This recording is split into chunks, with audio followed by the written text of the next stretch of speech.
memandang kepada sebab itu adalah pandangan syariat.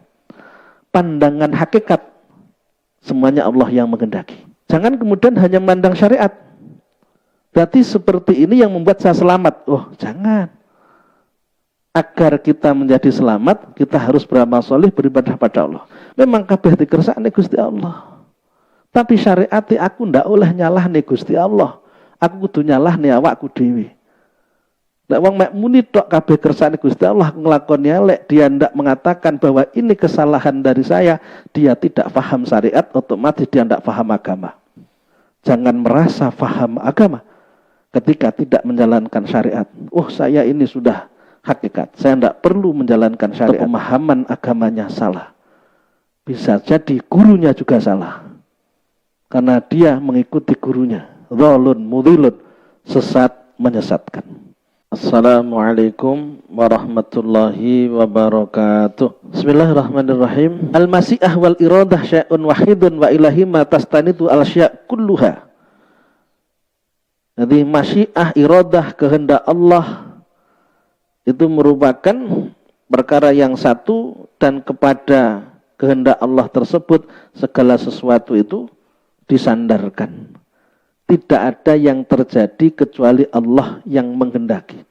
Sehingga muhal, atau kalau ada sesuatu yang terjadi tanpa dikehendaki oleh Allah, mustahil, betul? Tidak mungkin. Kalau sesuatu terjadi tanpa dikehendaki, itu tidak mungkin. Masya Allahu kana wa malam yasha lam yakun. Apa yang dikehendaki Allah itulah yang terjadi. Apa yang tidak dikehendaki tidak akan terjadi. Wala tastanidu hiya illa syai'in. Wala tastanidu hiya illa syai'in. Dan tidaklah kehendak Allah itu digantungkan pada sesuatu. Kalau Allah yang menghendaki sesuatu, berarti bukan sesuatu yang menyebabkan kehendaknya Allah. Nih loh. Kalau Allah yang menghendaki, berarti tidak ada sesuatu yang mempengaruhi kehendaknya Allah. Yang ada adalah sesuatu itu dipengaruhi oleh kehendak Allah. Disebabkan adanya kehendak Allah. Bukan adanya kehendak Allah disebabkan oleh sesuatu. Sehingga kita dituntut di sini untuk totalitas dalam menghamba kepada Allah. Tidak karena dan karena ingin mendapatkan ini dan itu, bukan.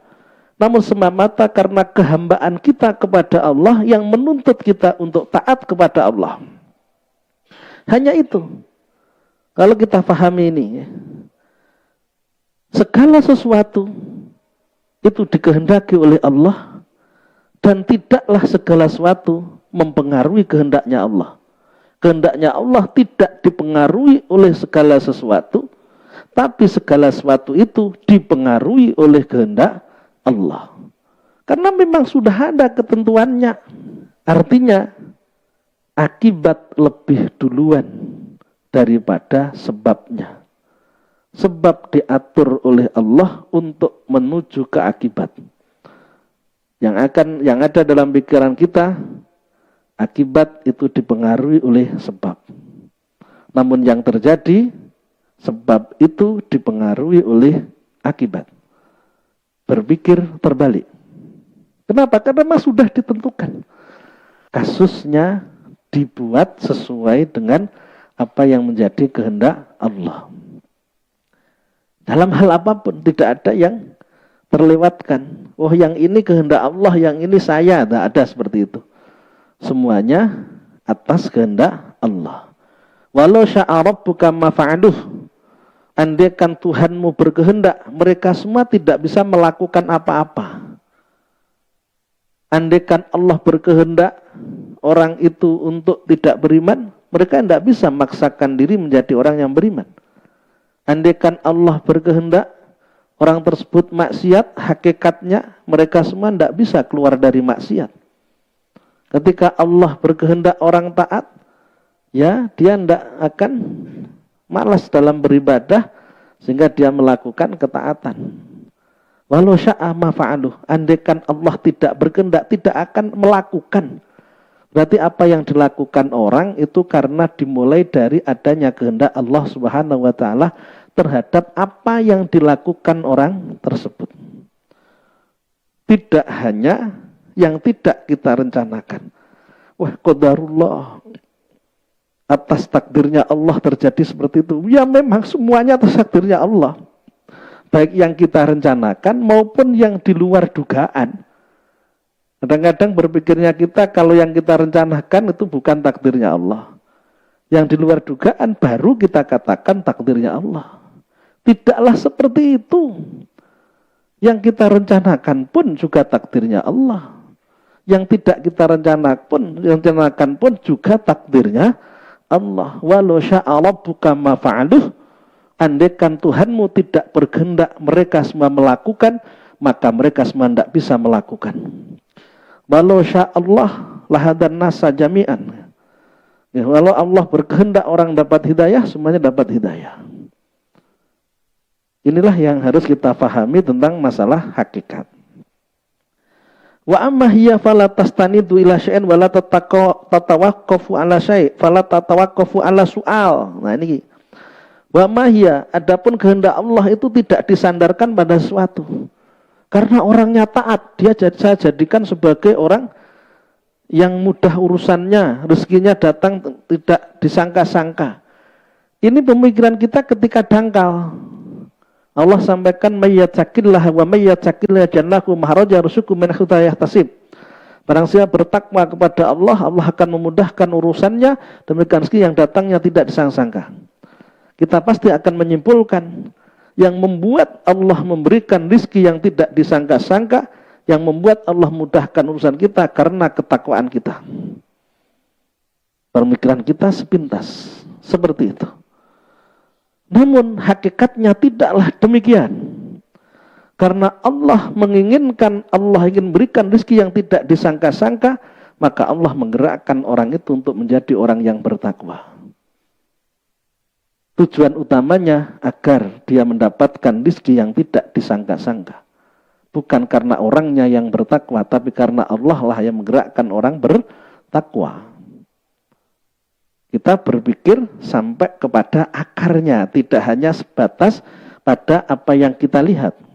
Karena tidak ada sesuatu yang mempengaruhi kehendak Allah. Kalau ketakwaan seseorang mendatangkan kemudahan, rezeki yang tidak disangka-sangka, berarti Allah itu dipengaruhi, kehendaknya Allah dipengaruhi oleh ketakwaan. Tidak seperti itu. Tapi sudah ada takdirnya menjadi orang yang takwa. Terus berimbas kepada kemudahan yang diberikan. Tidak ada yang keluar dari Allah. Wala tatawaqqafu ala syai'in wala tatawaqqafu ala su'alin. Tidak membutuhkan sesuatu, tidak membutuhkan permintaan, wala ala tolabin, tidak membutuhkan permintaan, permohonan. Famasya Allah kana min hori sababin wala su'alin. Apa yang dikehendaki Allah terjadi tanpa adanya sebab, tanpa adanya permintaan. Wa malam yasha rabbuna lam yakun. Apa yang tidak dikehendaki oleh Tuhanmu maka tidak akan terjadi. Hakikatnya seperti itu, bukan karena kita. Jangan sombong dengan amal solih kalau kita mendapatkan kenikmatan, kemudahan dari Allah. Bukan itu yang menjadi penyebab. Namun karena memang Allah sudah menghendaki kita dimudahkan urusannya. Sehingga tidak heran andaikan ada orang yang tidak beramal solih, tidak beribadah, kok dimudahkan urusannya oleh Allah. Kenapa? Dikarenakan Allah ingin memudahkan orang tanpa melihat dia berbuat baik atau tidaknya. Sudah ada ketentuan kepada orang itu bahwa dia akan mendapatkan pertolongan, mendapatkan kemudahan dari Allah. Qarraba man sya'a bila amalin wa ba'ada man sya'a bila sababin. Allah akan mendekatkan orang yang dikehendaki tanpa karena amalnya, bukan karena amalnya. Bukan karena amalnya, karena amalnya Allah itu dipengaruhi. Ada sesuatu yang menjadi pertimbangan. Allah itu tidak butuh pertimbangan. Ya maunya Allah seperti apa.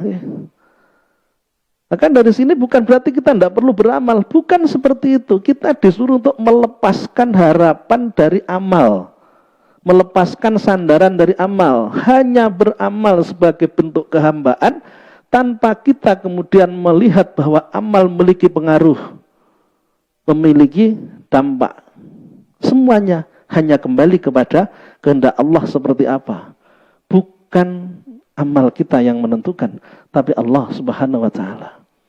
Kita diajak untuk lepas dari pengharapan, lepas dari ketergantungan, lepas dari sandaran. Seringkali disalah-artikan. Kalau memang sudah dikehendaki Allah, tidak perlu kita beramal, tidak perlu kita menjauhi maksiat. Tidak seperti itu. Karena memang beramal solih diperintahkan, kita maksiat dilarang, kita lakukan tanpa kemudian kita berpikir panjang, kita dapat apa, kita nantinya bagaimana.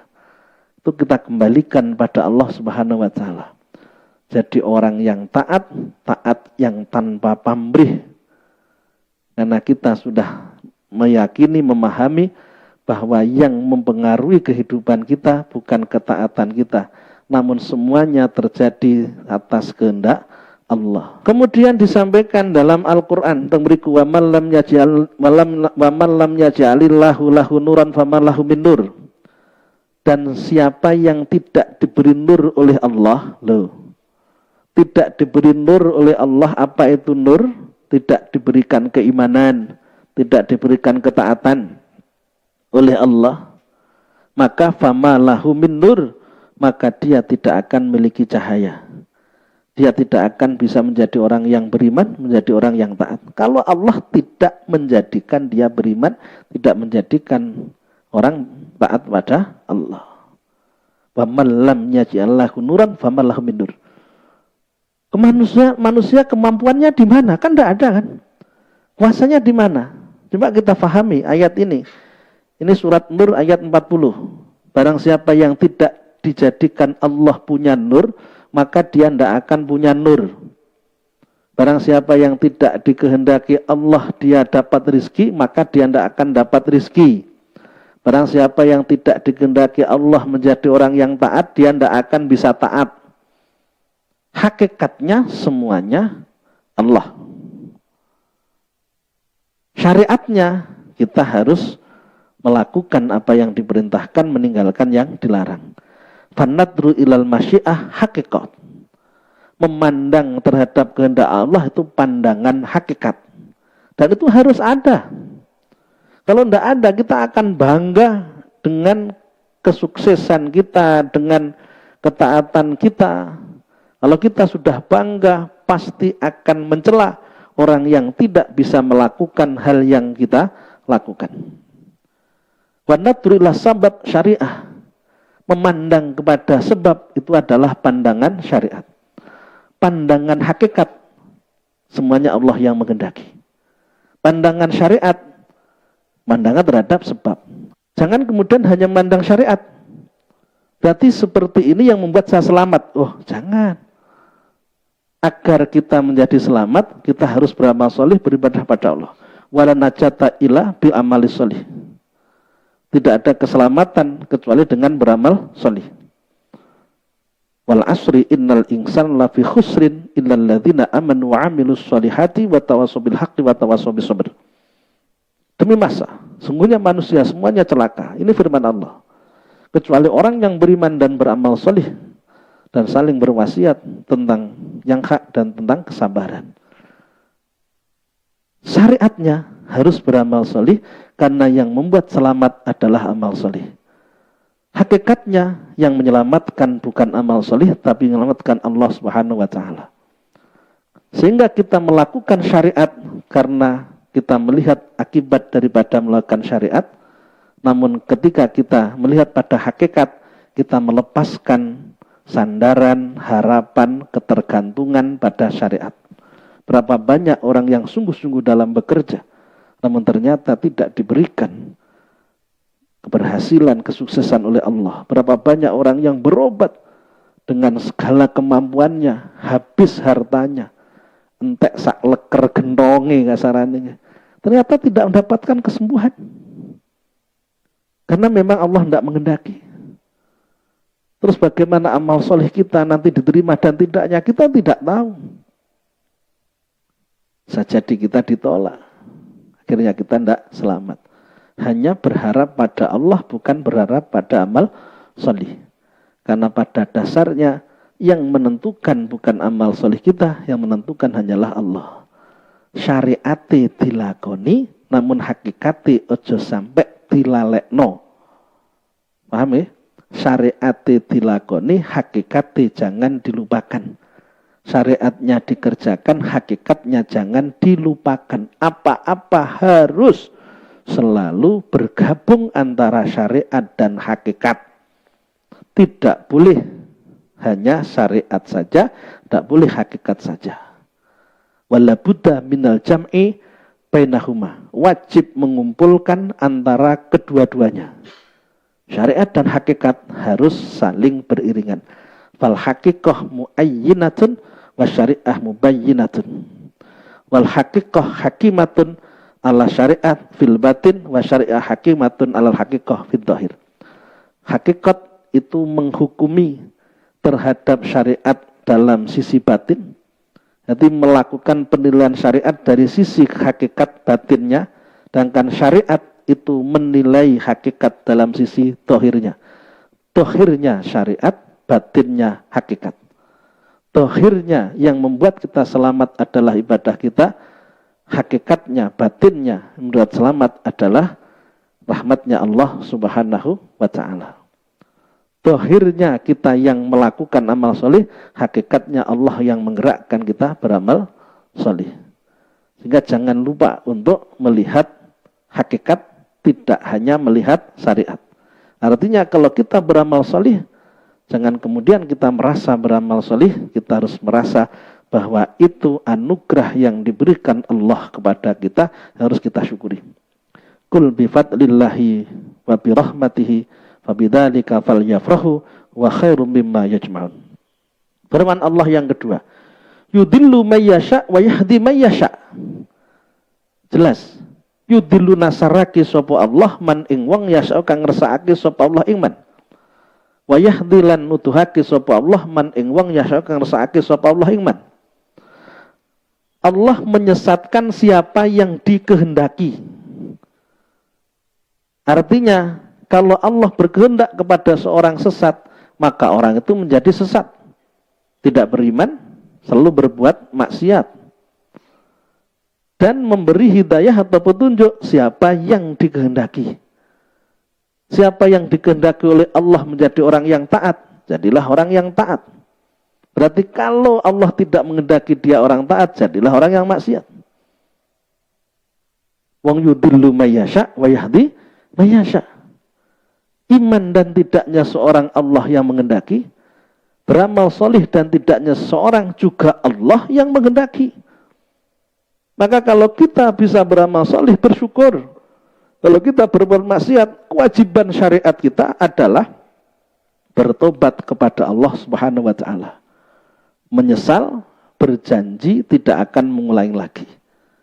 Syariatnya memang seperti itu. Ya ayyuhalladzina amanu tubu ilallahi taubatan nasuha. Wahai orang-orang yang beriman, bertobatlah kalian semua kepada Allah dengan taubatan nasuha. Syariate kon ngoten. Hakikate awake dhewe karo Gusti Allah dikersakne maksiat. Namun kita tidak boleh menyalahkan Allah. Syariat mengharuskan kita merasa bersalah. Kalau orang mengatakan, wah dikersakne Gusti Allah, tidak paham syariat. Orang yang paham agamanya salah. Gagal paham, ngoten niku. Nyapa aku ra salat dikersakne Gusti Allah? Jelas dia ndak paham agama. Orang paham agama ndak berani mengatakan seperti itu. Memang kabeh dikersakne Gusti Allah. Tapi syariat aku ndak oleh nyalahne Gusti Allah. Aku kudu nyalahne awakku dhewe. Nek wong mek muni tok kabeh kersane Gusti Allah nglakoni elek, dia ndak mengatakan bahwa ini kesalahan dari saya, dia tidak paham syariat, otomatis dia ndak paham agama. Ngertine sepotong-potong. Nggih. Ruwe ora kabeh. Akhirnya seperti itu. Kalau faham sesungguhnya, dia tidak mengingkari hakikat bahwa kullum min indillah. Katakanlah segala sesuatu datangnya dari Allah. Namun Allah mengajarkan pada kita, mengharuskan pada kita, ma asobaka min hasanatin faminallah, wa ma asobaka min sayiatin famin nafsik. Apa yang menimpa kamu yang baik, katakan bahwa itu datangnya dari Allah. Apa yang menimpa kamu yang buruk, katakan bahwa itu dari kesalahan diri kamu. Kok hanya berhenti pada kulum mintillah, tidak masuk pada kelanjutan ayat tersebut, berarti tidak faham agama. Tidak faham agama. Jangan merasa faham agama ketika tidak menjalankan syariat. Oh, saya ini sudah hakikat, saya tidak perlu menjalankan syariat. Tidak faham agama. Atau pemahaman agamanya salah. Bisa jadi gurunya juga salah. Karena dia mengikuti gurunya. Dhalun mudhilun, sesat menyesatkan. Maka harus paham yang benar. Ya. Kalau pahamnya salah, imbasnya pada perbuatan yang salah. Kalau pahamnya benar, akhirnya bisa melakukan yang benar. Allah memilih sendiri dengan ilmu dan kebijaksanaannya. Allah tidak dipengaruhi apapun. Manusia tidak berhak bertanya mengapakah atau bagaimanakah terhadap kebijaksanaan Allah. Tidak boleh kita kemudian mengusik keinginan Allah. Kita mempersoalkan keputusan Allah. Tidak boleh. Yang harus kita lakukan selalu siap menerima kebijakan Allah seperti apapun. Kalau dikasih nikmat bersyukur, dikasih musibah bersabar, menjadi orang taat bersyukur, jadi orang yang maksiat segera bertobat. Kalau itu kita lakukan, insya Allah selamat. Kalau kita dapat nikmat tidak bersyukur, dapat musibah tidak bersabar, melakukan ketaatan kita bangga bahwa itu hasil daripada kemampuan kita. Berbuat maksiat kita tidak mau bertobat, kita akan menjadi orang yang celaka. Karena kita tidak bisa menyikapi keadaan yang diberikan Allah kepada kita. Lagi-lagi karena kita tidak paham agama. Agama sebagai tuntunan kita, pedoman hidup kita, yang mengarahkan kita menuju jalan yang benar, jalan yang diridhoi oleh Allah Subhanahu wa taala. Maka bagaimanapun juga kita harus faham agama. Tidak boleh hanya faham soal ibadah tanpa faham soal masalah tasawuf, masalah tauhid, ya, permasalahan hati, ya. Harus paham semuanya, difahami. Seperti itu tuntunan agama yang harus kita jalankan dalam hidup ini. Pertanyaannya, bagaimana akan menjalankan agama andaikan kita tidak paham agama?